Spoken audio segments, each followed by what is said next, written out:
அதிமுக பொதுச் செயலாளர் எடப்பாடி பழனிசாமியுடன் புதிய தமிழகம் கட்சி தலைவர் கிருஷ்ணசாமி சந்தித்திருக்கிறார். விவரங்களோடு செய்தியாளர் ரேவதி இணைப்பில் இணைகிறார். அவரிடம் விவரங்களை கேட்கலாம். ரேவதி, விவரங்களை சொல்லுங்க. வணக்கம் சூர்யா.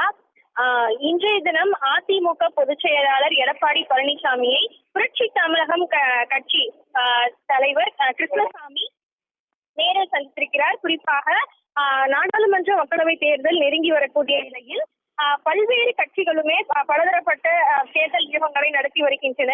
அந்த வகையில் இந்த நாடாளுமன்ற தேர்தலை பொறுத்தவரை அதிமுக கூட்டணி குறித்தான கேள்வியானது தொடர்ச்சியாக இருந்து வந்தது.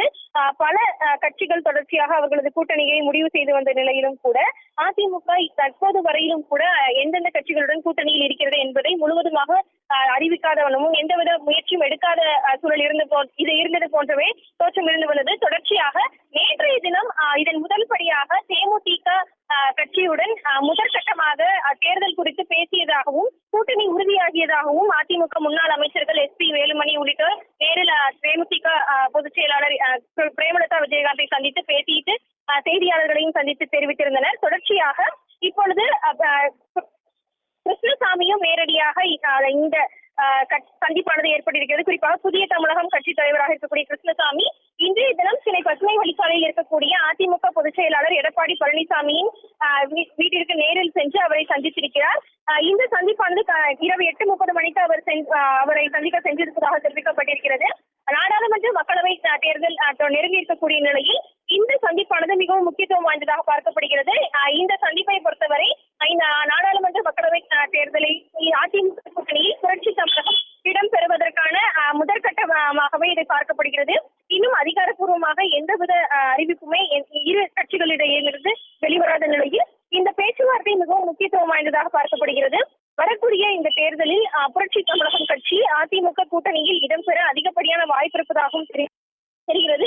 குறிப்பாக 2019ஆம் ஆண்டு தேர்தலை போலவே பல்வேறு கட்சிகளுடன் அதிமுக கூட்டணி அமைத்து இந்த தேர்தலையும் எதிர்கொள்ளும் என்று எதிர்பார்க்கப்படுகிறது. ஏற்கனவே பல்வேறு கட்சிகளுடன் வேறு குறிப்பாக பாஜகவுடன் கூட்டணி முறிந்த நிலையில் பாமக, தேமுதிக உள்ளிட்ட கட்சிகளுடன் அவர்களும் பேச்சுவார்த்தை நடத்தி வந்ததாக மறைமுகமாகவும் நடந்து வந்ததாக தெரிவிக்கப்பட்டிருந்த நிலையில் தற்பொழுது தேமுதிக கூட்டணி அதிமுகவுடன் உறுதியாகி இருக்கிறது. தொடர்ந்து புதிய தமிழகம் கட்சி தலைவர் கிருஷ்ணசாமியும் அதிமுக பொதுச் செயலாளர் எடப்பாடி பழனிசாமியை இன்று நேரில் சந்தித்திருக்கக்கூடிய நிலையில் வரக்கூடிய தேர்தலில் அதிமுக கூட்டணியில் புதிய தமிழகம் கட்சி இடம்பெறுவதற்கான வாய்ப்பு அதிகப்படியாக இருப்பதை நன்றாக இந்த சந்திப்பானது உறுதி செய்திருக்கிறது. தொடர்ந்து இவர் போட்டியிட வாய்ப்பு இருக்கும் பட்சத்தில் தென்காசி தொகுதியில் இவர் போட்டியிடுவதற்கான வாய்ப்புகள் அதிகம் இருப்பதாக வட்டாரங்கள் தெரிவித்து வருகின்றன. தொடர்ச்சியாக இந்த தேர்தலை பொறுத்தவரை அதிமுக தனது தேர்தல் வியூகங்களுக்காக பல்வேறு குழுக்களை அமைத்து செயல்பாடுகளையும் செய்து வருகிறது.